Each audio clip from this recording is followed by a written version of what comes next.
We weren't part of that. Mad. Delusional. Could have been more crazy. Hey everyone, I'm Fudge from C9. And I'm jojopyun from C9. And today we're reading the spiciest takes on Reddit League of Legends about Cloud9. Let's see. Do Cloud9 think they can just out-hands everyone in the LCS? Yes. Yes. We think so. Yes. Yes. Next. When's the last time Fudge was a factor? His rookie year. It's been all downhill since then. What do you mean? He's a factor for their losses. I mean, they're not wrong. Any comment? They're not wrong. They're not wrong? You know, today I shaved the beard because back then was when I... You didn't have a beard? In 2021 I didn't have a beard. 2022 I got a beard and then I started playing worse. Really? So I shaved the beard and we won instantly. So it is the beard, no? I think it's the beard. I know NA ARAM is a bit of a meme, but God has C9 never heard of a side lane, LOL. I mean, it's kind of like, not really true, but I mean, I don't think they understand how League of Legends works, so I agree. I don't think they know what side laning is. I don't think they know what grouping is. I don't think they know anything about macro. Really, I think Reddit's pretty smart, no? They definitely know what they're talking about. Oh, yeah, that's true. Yeah. I was so busy reacting to SR winning in 27 minutes that I forgot how bad that dive was. Seen better dives in Bronze 4. You remember the dive? I don't disagree. I agree with him. Yeah, I didn't think I would agree so hard with the comment on Reddit. I think the nameplates were off. I'm glad they chose me and JoJo for this because we could say our opinions without, you know? Yeah. We weren't part of that. I saw the angle. Like if I didn't see the angle. Like if they waited a tiny bit, you know? I did not see the angle. You didn't see the angle at all? I didn't see the angle. I was trying to say completely agree. C9 still winless without pauses. They're not wrong. I mean, he's also true. That's also true. We are good at winning with pauses. I mean, we just paused today and we won after our 4-game losing streak, so. C9 can't handle live patch LMAO. What does that even have to do with anything? Yeah, that's not really true. I don't know what he means by that. Yeah, I'm not sure what that means, but moving on. He's delusional. Moving on. Jojo mad fraudulent this game. But C9 played against a late game comp and did nothing to press their lead and got outscaled, laughing my ass off. C9 in Worlds form. I mean, honestly, I'm not sure which game this was. I don't know what game he's talking about, but I agree. I disagree. Mad fraudulent in every single game that we've lost. It's my fault, mid-gap. Play a normal comp in the game is free. I agree. Draft gap. I don't know. Reddit's been kind of weak recently, no? You must have given me some weak comments there. I expected some like harder flame. Yeah, I was expecting like the Jojo and Fudge or dog fire them or something, but these were like whatever. So yeah, I mean, it's all right. These were kind of like true, like half of them. I think it could have been more crazy though. I wish it was more crazy. Then I could like flame them back, but they were just saying true statements. I don't know. Reddit just like only remembers your last game that you played. Like the last game you played is whether or not you're a god or you're dog. So I am not gonna think too much about it. Just focus on ourselves and play well. Is that easy? Thank you for watching. The hate comments have been kind of weak, so make sure to hate on us some more so that we can have some good content. Thank you. I agree. Well, Fudge just said you're only as good as your last game, and Reddit only remembers your last game. That determines if you're a god or not. That's true. Well, I think they're gods then with the last game. That looked pretty damn good. They're looking pretty good. Yeah, he was smurfing up there with the top lane Twisted Fate 2. Get him counter pick. I mean, big gold lead. Again, I loved the draft overall and how they want to play the entire map. I feel like that's right into Cloud9's strengths. Strong early game moves and then lots of map pressure. And 100 Thieves are choosing the blue side, I believe. So we're going to be seeing, if they get the counter pick for Fudge once again, if there's going to be any changes in the picks and the bans. Things were pretty standard in the bans in game number 1. You had pointed out, Jojo drew kind of a respect ban. We saw River draw a little bit of a respect ban with the Vi. So the Vi and the Neeko could be some options if they want to swap things out. Because one of the concerns that people had coming into the series was that Sniper could get shut down. Maybe with some counter picks, maybe with some bans. Game 1 turned out to be true. Skip work. Watch Cloud9. Just don't show their faces. Don't narc. Hide the faces. Hide them. Hide them. Show the signs. Don't show the faces. Wait, that was Jack that stood up there, too. They're C9 employees. Yeah. Jack's like, wait 1 second here. These are your guys. Get them. Fraud 9, Fudge 9. Those are good. Those are good. I mean, the Drake memes. Fudge was definitely big, and he's drawing it. Look at that. Twisted Fate ban immediately. There's 2 picks that are actually being left up right now from 100 Thieves. They have to decide between the Neeko ban or the Orianna ban, with Twisted Fate now going under the bench.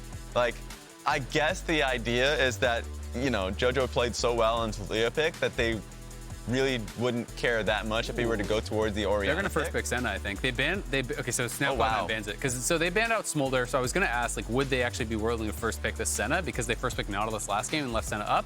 Clearly, they're not willing to make that trade anymore, so they ban out the Smolder to force the Senna ban from Cloud9, and now it is an Ahri first pick here for Quid, which he had some really good games on Ahri. That's also a pick that JoJo has always really been known for as well. So definitely a big change up already in draft. And in the last patch, Ahri got the buffs that people just started being really confident again blind picking it. Yeah. So it's just risen as a premier mid lane blind pick. Oh no, it's Lucian Nami. Cloud9 fans. Here we go. Cloud9 fans are shaking in their boots. Somebody check on Meteos. Where's Meteos? He's not happy about this one. This is literally the meme of like, we're so back, we're doomed, it's over, you know? Oh my goodness. Actually, really like their last Lucian game, so I'm going to give them that one, and it's going to be something they're why? done. It's quite good. With Berserker dashing and killing himself and almost losing them the game in the base? I remember only the lanes. How about the other one where he was like 0-0-0 until the last fight? We got some Lucianators up here. Yeah, it's garbage. And they picked it again, and everyone hates when Cloud9 plays this. But they also got JoJo's Neeko with it, which saved them about 7 different times with game-saving plays, the JoJo Neeko. So it's like, you get the cursed, bottom lane duo of like, we're gonna win with Lucian Nami They have again. the atomic bomb and the coughing baby on the same team. There you go. They're both on one squad. JoJo Neeko has been insane though, so we'll see. He's him on Neeko. Yes. One thing I want to point out is that they're actually dropping top lane to 4-5, 100 Thieves is. So I think that's better for them. Sadly, I think Cloud9 would much rather just pick their top laner anyways. So the only information you're going to get is basically what Blaber is going to be picking, and it's likely that it's going to be a Lee Sin. Yeah, I mean, it's got to be a aggressive jungle. Yeah. When you're a jungler and you see your mid laner is picking up Neeko here, like, you are so happy. Neeko is one of the mid laners that you can get push really easily and move with your jungler, and you have insane CC. So this is going to be, again, an aggressive Cloud9 comp. Obviously, they locked in Lucian, Nami, and Neeko. So you're thinking, with the way that they played game number 1, they're going to want to snowball. They're going to want to try and beat the timer on Aphelios Lulu before the Aphelios Lulu starts mowing everybody down. It is interesting, though, because they are kind of a bit lacking on hard engage. So Wukong would actually make a lot of sense, as a bit of that go button. So they are going to lock in the Wukong here for Blaber, which I really like because it does kind of fit his playstyle when he's at his best. It's a champion that works well with a lot of gold, that gets the advantage of getting a ton of farm as well, can be a massive team fighter, and can combo incredibly well with the Neeko, with the Wukong. The Nami ult comes over the top, the culling comes over the top, and they're going to save 5th pick for Fudge. So I do think conceptually C9 draft makes sense,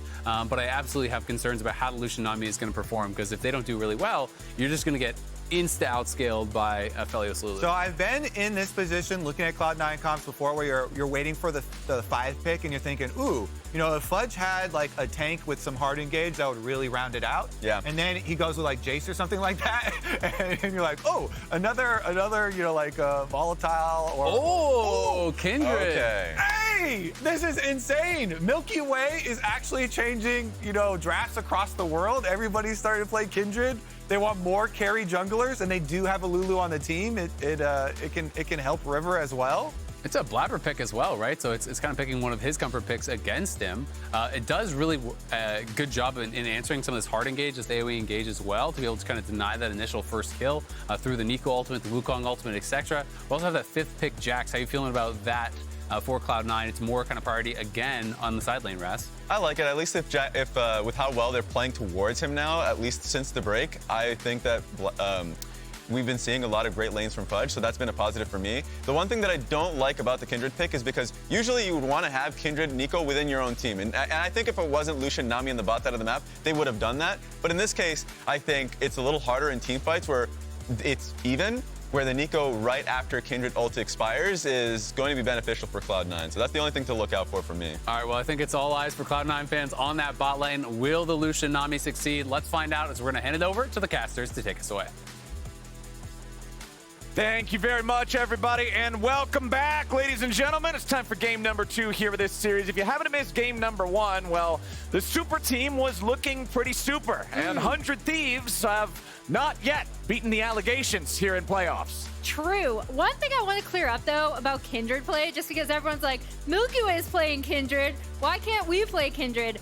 I watch a lot of LPL, probably too much. And one of the things that team does really well, or like when you see Shun on BLG lock in like a Jax jungle, is they play around that specifically, right? So you protect marks. You have a mid laner like, if not Neeko, then even Annie or something, or a Karma or something where you are supporting, and that carry jungle style comes from the way the entire team plays it. With this composition, it's really interesting for 2 reasons from 100 Thieves. One, we've not really seen them play that way around River when he's carrying. It's something more that on the Vi, where it's a lot about teamfight targeting, how he affects lanes. But the bot lane is also really interesting too. All right, as we're waiting for the players to get into the PvP of the game, we're going to go toss things down to Mrs. Chim Chim and her interview with Golden Glue.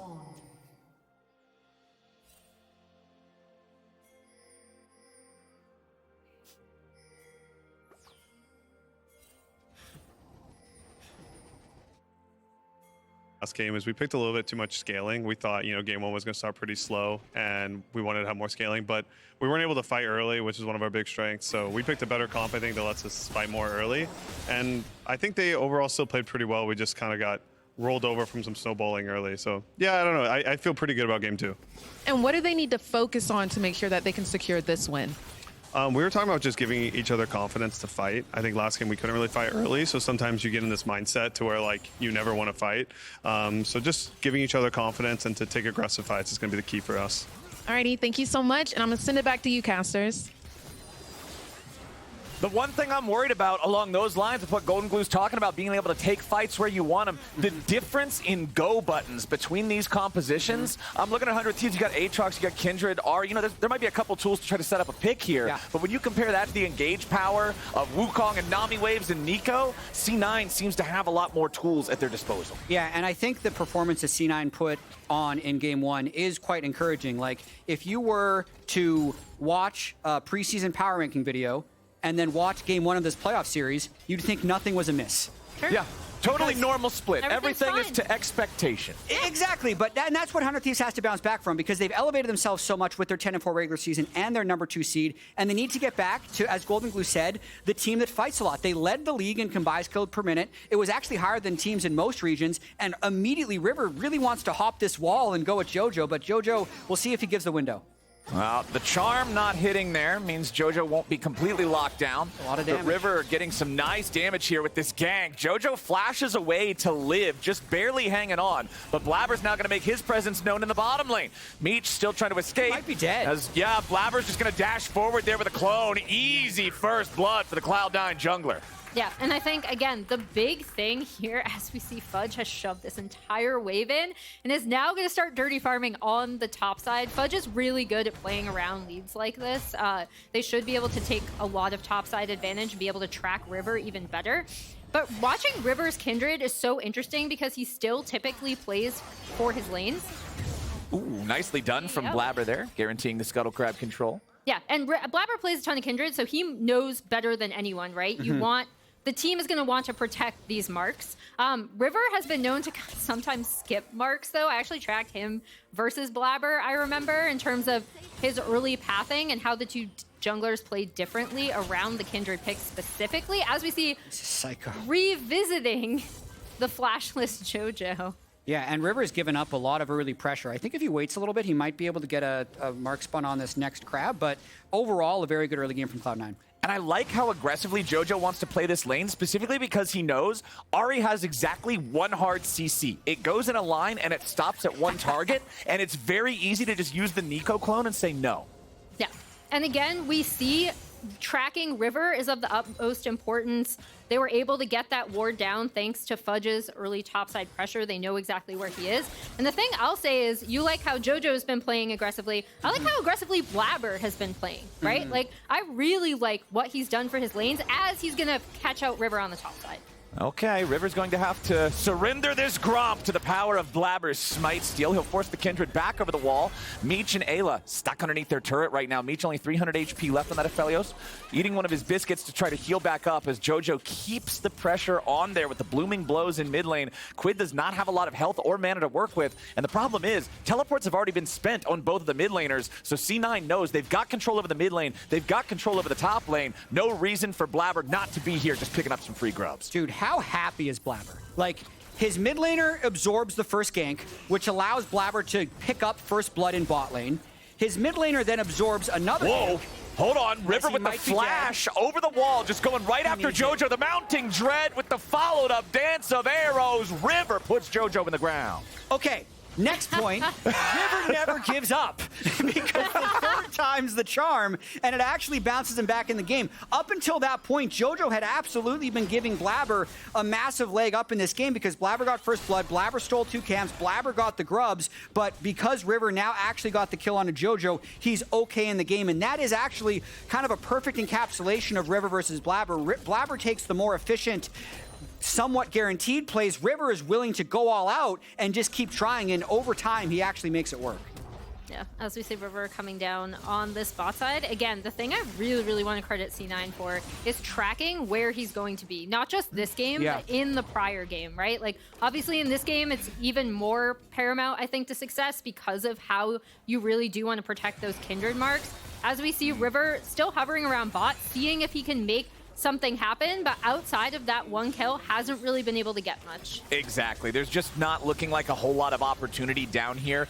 Still pointing out that the advantage in the top lane is in Fudge's favor. The 1v1 for the Jax and the Aatrox, there's enough minions here to get Fudge back up to about a 10 minion lead over his opponent. These guys have been pretty much left in a vacuum the entire time, and Fudge just seems to be having a great time with it. And I'd say the C9 solo lanes are doing an extremely good job, where the 100 Thieves solo lanes have been the strength of the team throughout the regular season, and it was one of the big ways they picked up the 10 wins. One interesting trend about the regular season, though, is 100 Thieves' early game was not that good, and it is yet to be good in this series. So if there would be a weakness to look at 100 Thieves before this series, it would be, can they actually hang on in the early games? Because they were 7th place or last place, so second to last or last place in many major statistical categories, and Cloud9 was actually towards the top in those.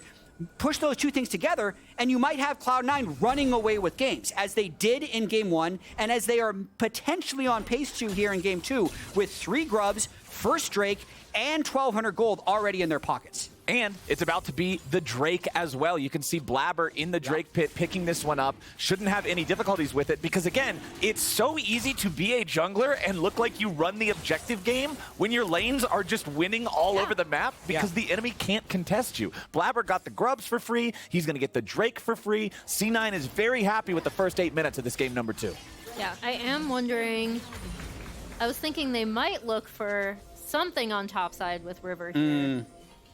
It's hard, though. It's a flash Jax. Yeah, I mean, you might get him to use the helicopter, but after that, he's just going to fly away. Let's see if this turns into much. Nope. Counter-Strike's already ready. Forward to jump to. Flashing away. Okay, they got the flash, so that's something. But now I am going to need to see some kind of a repeat visit here in the next 5 minutes because I just don't think Sniper wins this 1v1, even if he has flash and Fudge doesn't.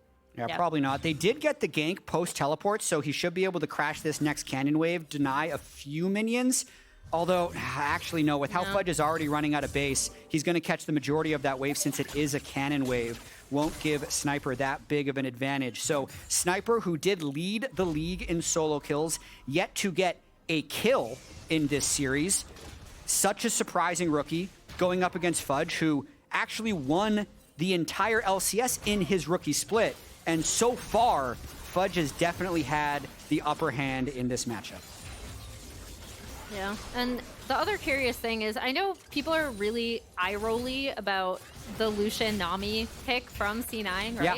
Especially since, like, you look at the win rate, it's not bad. You think about that Shopify game, you're like, did they win because of the Lucian Nami? I think Lucian Nami can be incredibly powerful, especially if Blaber is spreading his early pressures. We see him kind of hovering around mid lane here because it leads to their early Drake stacking, which they've already stacked up.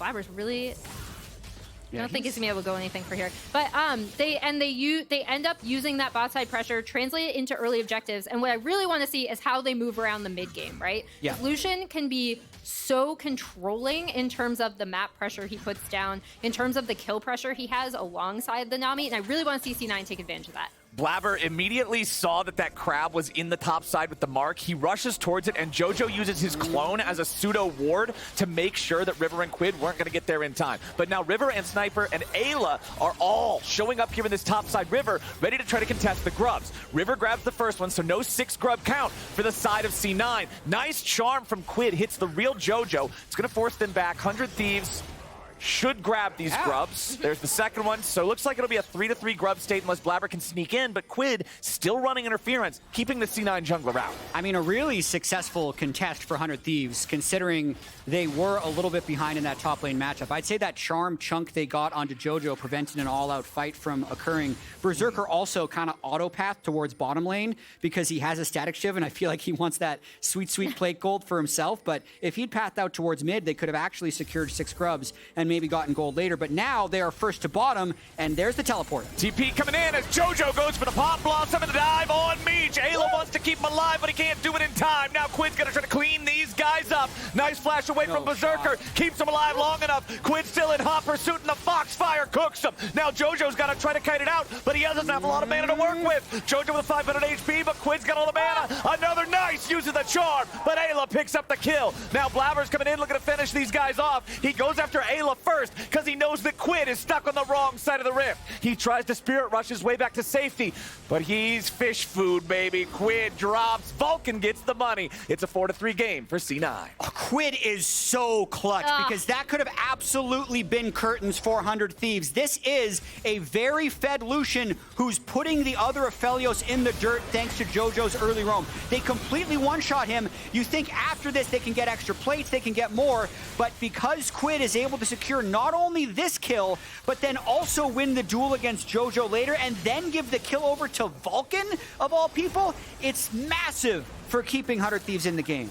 Yeah, and we see little pockets of this, and like Quid and Jojo, we talked about how when we were prepping for this game, I remember, Clayton, you were like, mid. It's going to be all about mid. That's all we should talk about. Because these two players have been, as we see that kill goes over to Vulcan, these two players have been at their forefront of what their teams are doing. And when it comes to those hero plays and team fights, typically it is coming from Quid or it is coming from Jojo. Which poses the interesting question, because this has been a hotly debated topic among the community so far in this split. People talking about who's the better mid laner so far in Spring between Quid and Jojo. We pose the question to you now. I believe we got a poll that's about to be in a chat, or it might already be. Which one of these guys is more valuable to his team? That's a very specific question that we're asking too. It's not just who's the better laner, who's the better fighter, or whatever. It's who's more valuable to the way that their team operates and wins games. A lot of people say River is what enables Quid to have the improvement from last split, but Quid has also made several massive individual plays. He leads the league in player of the games as well,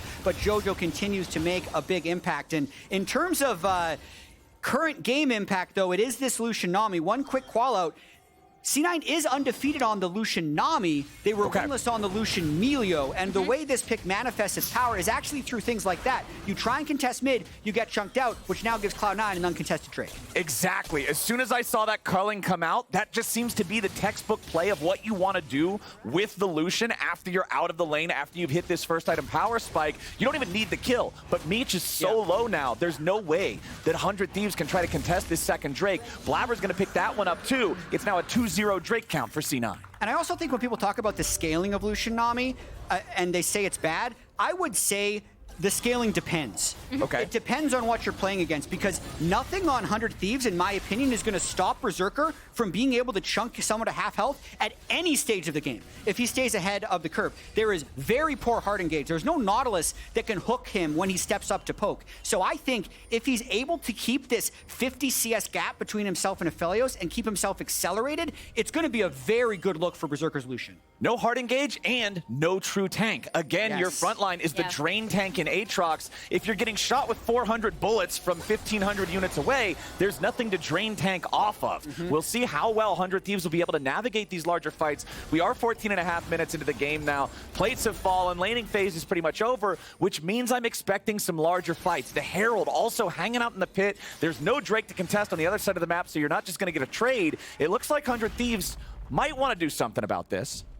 Yeah, they want to, but I don't know if they can or if they should, right? Because C9 is in a much better state to be able to take this fight. River was setting up for it initially. You can tell that they really want to make a play. Blaber popping the clone to immediately get out of there as River jumps in with the dance of arrows, but there's Berserker's calling. Ayla loses about 1/3 HP. River has to flash over the wall. Oh no! That was not what they wanted to do! Ayla just got fast food delivered. We went into the fight and now JoJo's already found the Pop Blossom. I think the game just ended and it sounded like a blast cone. C9 trying to grab another one here as Sniper barely escapes back underneath the tier 1 turret. C9 gets 3 kills. C9 gets the Herald. C9 is not letting Aatrox back. They're going to save him for dessert. Sniper wants to clear this wave. Good luck. Objective bounties are available soon, but the only bounty they want, Sniper, baby. Fudge goes on a rampage. 8-3 for C9. 4 more kills for them at the end of this fight. That could not have been worse for 100 Thieves. It gets even worse when you think about all 4 of those kills went to Fudge, right? So now they should have complete side lane control over this too. And as we take a look at this fight, obviously we're gonna have the Blast Cone of Doom coming up for Ayla, yeah, who definitely did not want to go into the fight there. And it's just kind of over. JoJo, I mean, even in not advantageous situations like this, JoJo's Neeko Pop Blossoms have been amazing. There's the triple kill. He's going to get the delayed quadra. River's not laughing about it. River seemed more excited about that play than Mithy. Mithy's like, yeah, let's go. Oh, and we're fighting again. Oh, we're fighting, but VULCAN is dying. 100 Thieves grabbing a pick. Okay, that reaction by River is really interesting to me.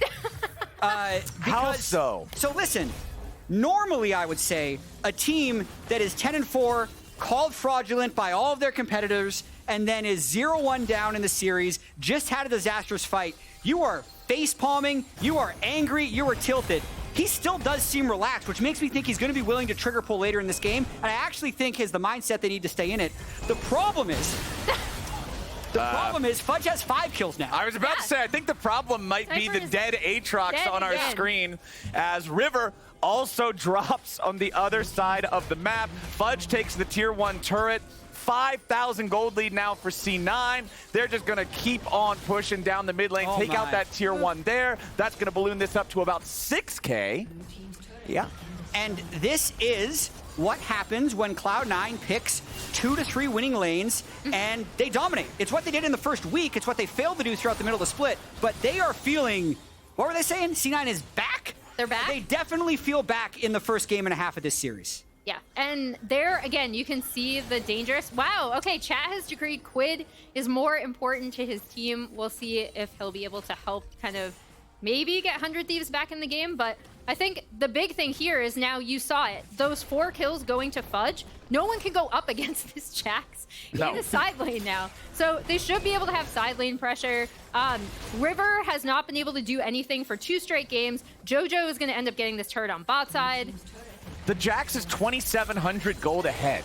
Yeah. Like, he's got Trinity Force plus Sundered Sky. Sniper's got his Profane Hydra and some garbage longswords. Like, this is just not even comparable. Yeah, Sniper has had a rough go. You can see River trying a last-ditch effort.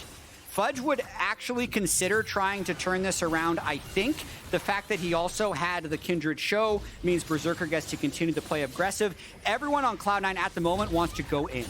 And I just realized something. Oh, nice binding from JoJo there, but Quid's still safe enough under the turret to not die. When we had Sven on here, and he was talking about playing with Berserker, and Berserker always wanted to go rapid fire second on Lucian because it's his signature item. And this game, it works out great because there's no tank on the enemy team to absorb it. Berserker gets to play his signature Lucian style, and it's going great for C9.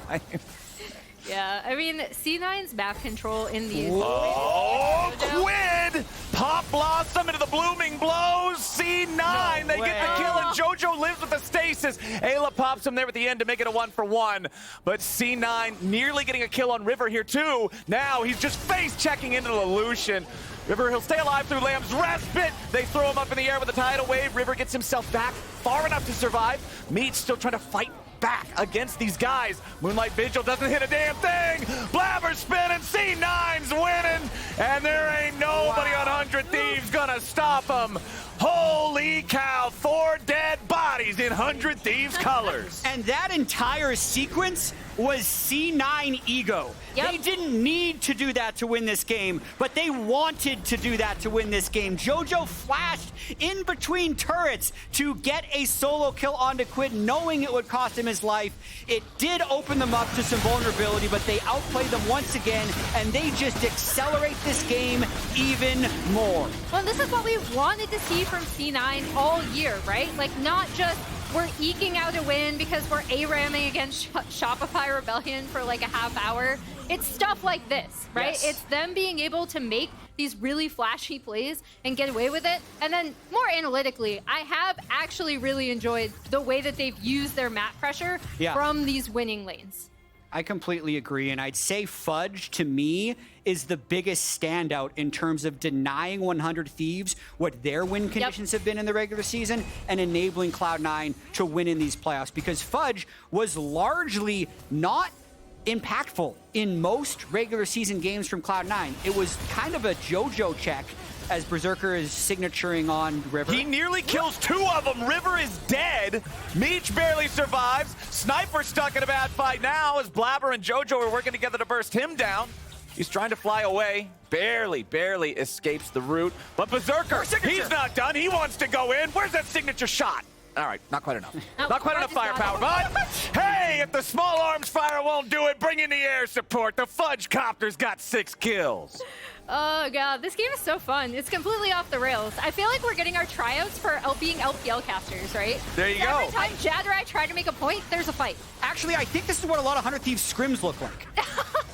Isn't that what we keep saying throughout the regular season? No, literally, they said sometimes we lose 17 scrims in a row, and oh, we show up on stage. But this is actually the manifestation of the things that happen to 100 Thieves if things do not go well. And it's very interesting right now, the mental that 100 Thieves is going to be in going into Game 3, because they were the 2nd seed. They did have 2 more wins than Cloud9 in the regular season, but they have just been annihilated, as LS also makes this LS joke. agrees with you. Great minds think alike. Fatal 100 Thieves from scrims have appeared. But, like, look at this. This is a slaughter. This is the worst 100 Thieves loss of the entire year that we've seen on stage. Yeah, and it's happening in the playoffs. This is really bad. So last game you were saying, man, this feels like probably one of the least powerful 14,000 gold leads. And we're almost up to a 14,000 gold lead. How powerful is this one feeling? Much more. Okay. Yeah, this feels like a very powerful 12K gold lead. When you have a double-digit goal lead at 22 minutes, you feel invincible. Yeah. And I think you might as well be. Berserker kills off Meech. He has been putting the cullings in this guy for the past 5-10 minutes, and every time, Meech barely gets away. Somebody body blocks for him. Get down, Mr. President. Well, the Secret Service wasn't around this time, and Meech bites the dust. C9 pushing down mid lane. They've got the Baron. Tier 3 turret, it's just going to evaporate, man. There is no way. The Thieves will try to rally, maybe make one last defense here. C9 will take down the first inhib over in mid as they're waiting on Fudge. Jojo goes into the engage with Pop Blossom. River barely gets the Lamb's Respite off in time to keep himself alive, but now the wave coming in over the top guarantees he drops anyway. Blaber is unstoppable, and C9 keeps the march going. They note they still got another 30 seconds before Blaber is back. Meech is back on the map, but he's a cannon minion with his hair swept in front of his eye. At this point, Aphelios does not do anything in this game state. Now C9, can they even just try to end right now? The minion wave wants to, but the rest of the team is going to choose not. They'll head back out onto the rift and need one last push to end the game. Yeah, I thought they maybe could have pushed it to end. We'll see. I think the big thing going forward now, if we're looking at, okay, what do 100 Thieves do to regroup? The biggest quiet point, so on the flip side of Fudge doing really, really well in these first 2 games, right? Sniper has been completely quiet. This is the second time we've seen the blind pick Aatrox. He's like, the TF is out. What else is Fudge gonna play? The answer is Jax. I feel like this has not been working in terms of the way that 100 Thieves would want to play. I would not necessarily point to this draft as what has been giving them success all year. Yeah, I mean, I think also C9 is just playing at a higher level. They're more polished, they're more focused than they have been throughout the regular split. But I think they've been utilizing Fudge's experience in counterpicking top lane. It's something that was critical in most of C9's title runs in the past with Fudge, and they're doing it to Sniper here. So I do think 100 Thieves will switch sides if they want a chance in this series. I don't think they can let Fudge have this counterpick because it's 2 games in a row. I think he's been the most impactful as he just freely leaps into the base, and Cloud9 still has Baron somehow. 4,000 gold power play going for more. Yeah, the Ahri's completely out of ulti opportunity now. I don't think 100 Thieves is long for this world. Inhibitor topside taken down. Double super minions in every lane now. Spawning for C9 as Berserker dashes in. Once again, just trying to flex those muscles. Pop Blossom ain't gonna find Quid. He flashes out to stay alive, but Blaber's still looking to keep these guys on the run, but they're looking to burst him down. Steric's Gauge keeps the monkey going, but the shutdown back to Meech. C9 finally get a little too hypey and end up losing 1 for nothing. Yeah, I mean, it's good that kill. Hold on. Never mind. 1 for 1. Fudge hits him with the stick. And now Sniper's got to try to get himself away from it. C9 is not willing to just let this one go. They're not going to find any lockdown there from JoJo's Neeko. Now Sniper's still at about half HP. He's got to be careful here. Keep your eyes on Fudge. Quid goes in for the charm. They lock down the Jax, and the shutdown goes over to Quid. 100 Thieves now looking for a little bit more, but all they're going to find is a bullet. Quid barely holds on thanks to Lamb's Respite, yet again keeping these guys going, but it's still 19-7. It's still 12,500 gold, and it's still 6 super minions spawning every single time a wave generates for C9. I mean, listen. That was really foolish of Cloud9. I think the game is completely over. If they just recall after 1 death, they get the Chemtech soul, they push in next, absolutely no big deal. They wanted to style on them. I think there's an outside chance that we could look back at this moment and say, wow, this is when the series turned. Very likely that this doesn't matter, but we'll see, right? 100 Thieves is they're still trying. They still got 2,000 gold to bounty in that last exchange. Yeah, so say if there's a moment, that would be the one we point to. It would be. I think as C9 easily lock up Chemtech Soul, probably not gonna happen. Yeah. Jax is also just completely, he's at 3.5 big items. Like this guy is a monster. It is almost impossible to kill him. We saw they finally did take him down in that last one, but now Sniper here on the front line yet again. Berserker with a calling. Doesn't quite have enough damage to finish him off, but River's going to be your next target now. The Kindred's been the only thing keeping these guys alive. There's your tidal wave to guarantee it as Eyla flashes back into the fountain. JoJo with a 3-man ulti to guarantee the Thieves can't do it. C9 might have lost their mid laner, but they took out 2. They'll finish off the Nexus, and they'll move to match point.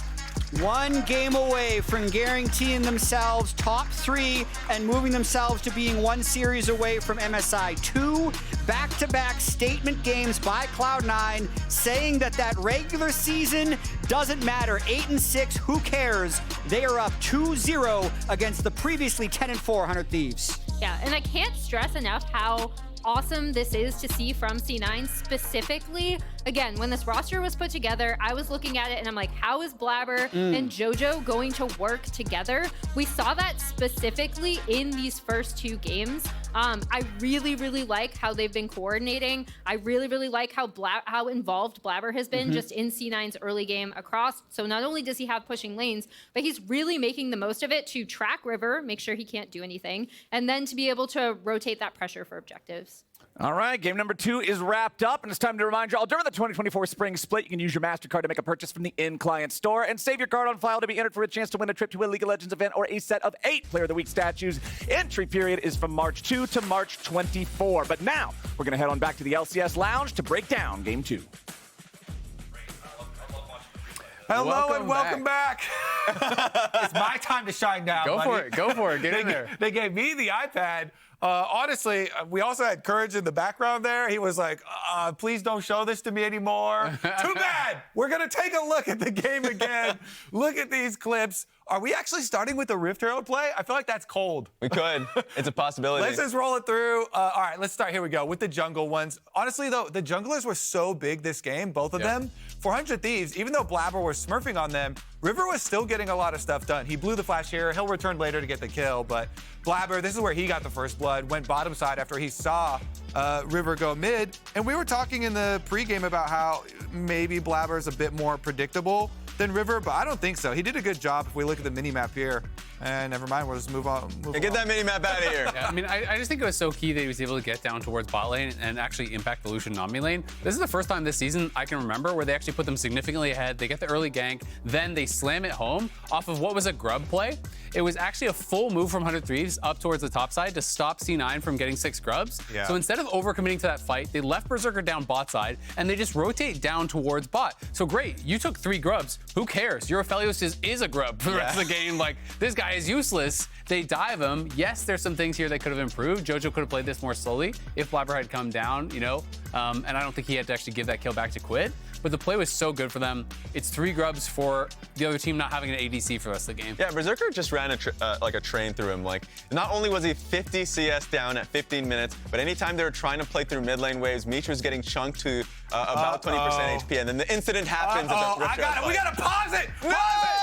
Hold on. What was that, River? We got a suspect over here. He just assassinated his own teammate. Now, I'm going to tell you exactly how that happens, though. He flashed, and he was trying to right-click to run away. Yeah. He clicked and you right-click right on the blast clone. And that's us out of there, Kobe. Vulcan is going, what the hell, dude? And they all die. That's game right there, right? Yeah. I mean, this one was brutal. Fudge was also a monster. 2 games in a row, has been killing it. So 100 Thieves not beating the allegations, but Fudge definitely is. He had been getting a lot of flame so far this split. Yeah. Some of it justified, some of it I think a little bit hyperbolic, a little bit unjustified. And back-to-back games, the Twisted Fate was nasty, the Jax was nasty, Cloud9 really looking good. These are some of, you know, it's not just is Cloud9 back, like these are the best games they have played all split. Even their beginning games where they came out looking pretty hot, I think these are cleaner games, they're more dominant. They're so back. This is the kind of the fear that you had if like Cloud9 had time to prep, and they are prepping for one opponent. They've I'm sure scrimmed multiple times, and like we've talked about that. In this game, I wanted to talk about Fudge just a little bit more, because a lot of the early game snowballs happened because of, yes, Jax was dirty farming. He places a ward in the enemy blue side jungle. Then Wukong sees Kindred and takes his grubs. I mean, the grump. Then they take grubs off that. It feels like this team is on the same page of what they want to do off the information that they've gathered. Finally, when we have a Lucian Nami lead that's happening bot side, we're converting that into a gank, into a bot lane dive that's successful. So this is just hard for 100 Thieves to deal with. I do have to levy some criticism towards Berserker, though. When you build 3 items that go zap, you have to commit to the 4th. You have to commit 4. When he built the IE instead of the Stormrazor after 3 proc items, extremely disappointed. Really should have committed to the Quadra Zap. That's probably what they're talking about right now in the review going into the next game. Yeah, Berserker, you know, the laning was good. You get more psychic damage to the enemy team if you're full zaps. And then you have to shout across the stage at him. Zap! Got you! I got you! But he was chunking people to 50% HP, just jumping in left and right. That's the dream scenario. That's why people pick Lucian Nami. You know, you're getting all these chunks like that. I mean, he had 3 full items when the Aphelios had a Stormrazor and a crit cloak. Yeah. So I'm pretty sure Lil Bro could have built a death cap on Lucian. Yeah, he could have gone full Darien. He would have been looking good either way. Like, he was just so far ahead. This is dominance, and it has to be some kind of mental damage there to the 100 Thieves side. You feel like after getting absolutely clapped, game 1, you could be like, it's just one game. Yeah. You know, we needed to change. We heard Golden Glue in the interview with Miss Chim Chim saying we focus too much on scaling. We want to be able to fight early. We want to be able to do that. That's our strength. They go towards that in game 2, where they can have some more scrapping in the early game. They are supposed to be able to compete. You still get run over. Now it's kind of like, okay, what do you think they should even do for game 3? Because both sides of the coin kind of failed. Yeah, I think a lot of, as we can probably just talk about the draft a little bit, because 100 Thieves are going red. Yeah, they did choose red side for the next game, so they're going to have to change things up a bit more. And you kind of heard that nugget from Grayson, Golden Glue, when he was talking about how they wanted to play a little bit more in the early games because they were getting stomped, and that's still happening here. So I feel like the draft isn't going, sure, you can add more tools to make it so you can all in on the early game so you are not drowning. But I think the problem is more so how they're playing the game. So greatest example was literally the second replay that we showed where the Wukong going in for like a bot gank off the information of Kindred going mid. Like if you are stacking a wave and you know you are vulnerable, you need the hover from your jungle. So like at least you can start playing to hover for bot lane a little bit more because they're the ones getting punished this series. Yeah, I feel like that was just such a good reaction from Blaber. And like you're saying, since Kindred's on Vision, you know he's not going to be there, and they punish him. I feel like a number one on 100 Thieves list has to be, please, we got to do something about the early game. If we keep on losing early game and getting snowballed, we don't even get to play. Yeah. Yep, it's going to be tough, but 100 Thieves now faced with a difficult situation. They're going to have to reverse sweep if they want to stay alive in the upper bracket. We're going to be heading to game 3 here really shortly. We'll see that after the break. Yeah, I'm ulting. Try hit, try it. Nice flash. Nice shot. Look. Yeah. Look here. Oh my god, jojopyun. Oh my god, Jojo. Careful, it's not over. Careful, it's not over. You have B? No. Kill them actually. No. Close. Okay, good job, guys. Oh, there we go. It's okay. Don't get overconfident, guys. Look what I've just made. The perfect pearl. Not too bad, but check this out.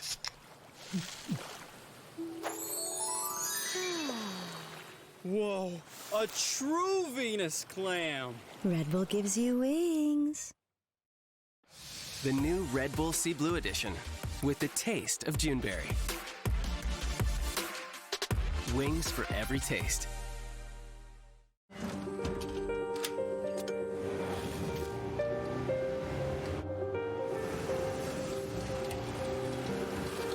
Make more good in the Kia Sportage X Pro. Kia, movement that inspires. Red Bull gives you wings.